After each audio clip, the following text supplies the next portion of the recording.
not win unless you learn the ability to say no. You must make no your favorite word. You must say no to all distractions and all things that don't serve you or the mission and your purpose. And I know you're gonna be like, well, I'm good at, cutting out distractions. I can say no to distractions. No, I wish it was that easy, but it ain't. It ain't. It's about learning how to say no to your family, to your friends, when they're asking things of you, asking you for certain things, asking you to help them out with certain things, financial help. Because if you don't have finances for your own projects, for your own work, how can you help other people? You must learn how to say no. Of course, discernment is important. When it's that time, you help, but don't become the helper. Don't become the person that helps so much that they can't help themselves. That's one of the biggest crimes that you can, commit to yourself and even to the world, because if you can't pour into yourself, you can't pour into others. So always make sure that you put yourself first in that regard. I can say no. It's easy for me to say no to distractions. Okay, cool. How about when it's an opportunity that you think is going to be the thing that can take your business to the next level? Do you still say no to distractions then easily? I don't think so, because I definitely don't, or didn't. It's a work in progress. You gotta understand that a lot of distractions are disguised, are wrapped up all nice and pretty with nice bows all around it as opportunities. This brand wants to work with you, this brand wants to collaborate with you, so and so, fly here to come and do this. And you must learn to discern, whether it aligns with your mission, with what you're trying to do or not. And it's going to be difficult because a lot of the time it might be some money that you could really do right now, some money that you need right now. It might offer some visibility that you need right now. You know what I mean? You know how difficult it is to feel like your brand isn't getting the visibility that it deserves, that your work's not getting the visibility it deserves, and then an outside entity comes to you and it's like, oh, let's work together. And they have, a big following, they have a big reach, and they're like, yeah, let's work together. And it seems like, oh wow, the thing I've been complaining about, the thing I've been, praying about, here it is. It's about having the ability in that position to say no, because it doesn't align with what it is that you're trying to do in the long term. You got to be able to say no to instant gratification and play the long game. As hard as it is, it's one of the hardest lessons I really had to learn.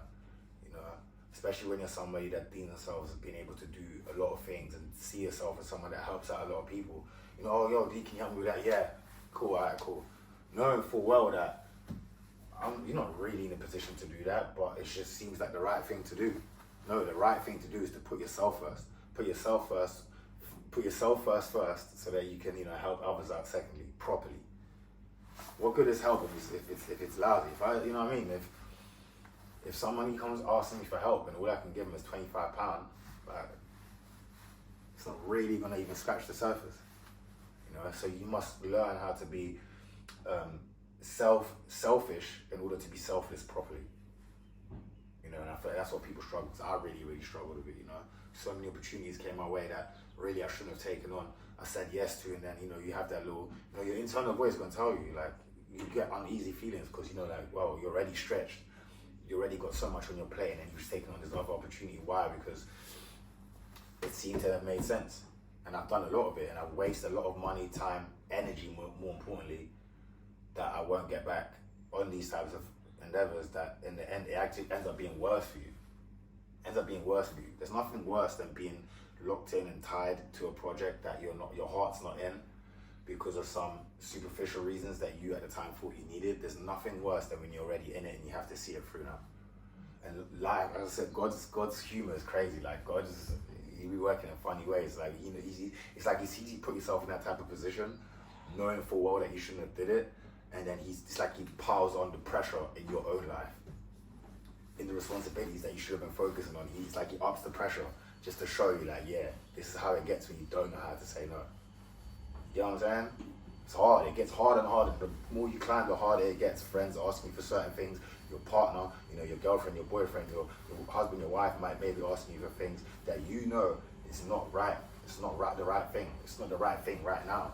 and emotions are involved in, look, you know what I mean? You don't want to disappoint people. You don't let people down. But unfortunately, you have to. If you want to win, you have to learn how to let people down.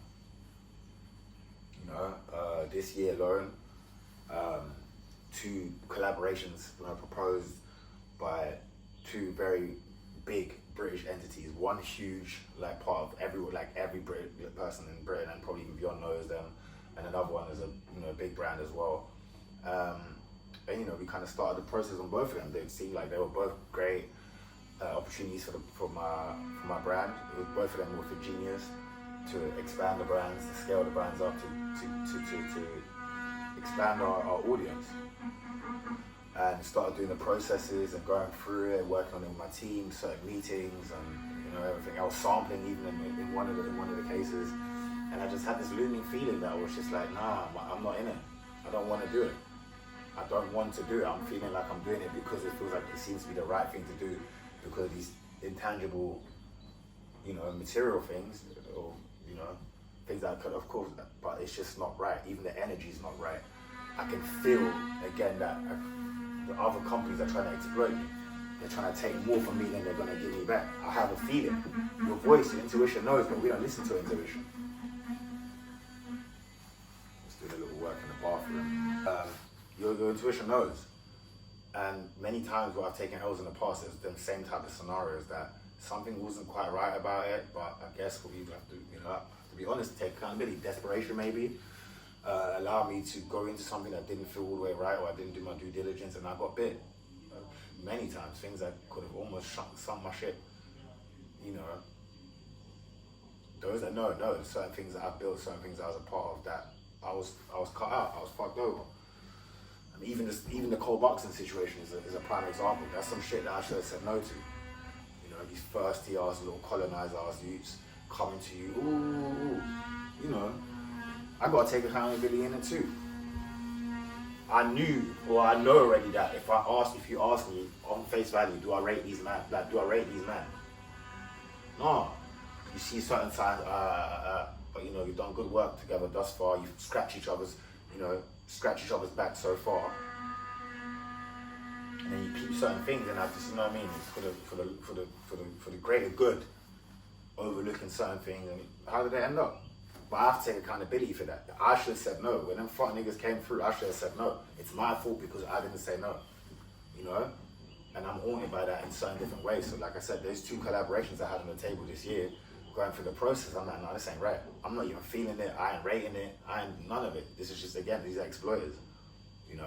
So what did I do? I said no to both.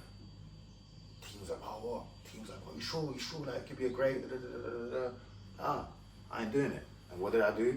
That same energy, the time, and money saved on that, I poured it back into my shit, into my infrastructure, into my systems, into my team. We've had immense growth in the last 6 months. Why? Because I was brave enough to say no. Some shit that, from face value, was a good thing. So it's like, yeah, man. Got to cultivate the power to say no. And the more belief you have in yourself and the more self-esteem you have, the easier it is to say no. See what I'm trying to say? I'm trying to show you that this is all connected. I'm giving you guys these codes to make it all come together. You understand what I'm saying? Everything leads back to what you think about yourself, what you feel about yourself, subconsciously. The more you up that, the easier it is to set these boundaries to say no. Now, like, say no to me, it's just like, what? No, not doing that. How's your philosophy? Let's keep it going.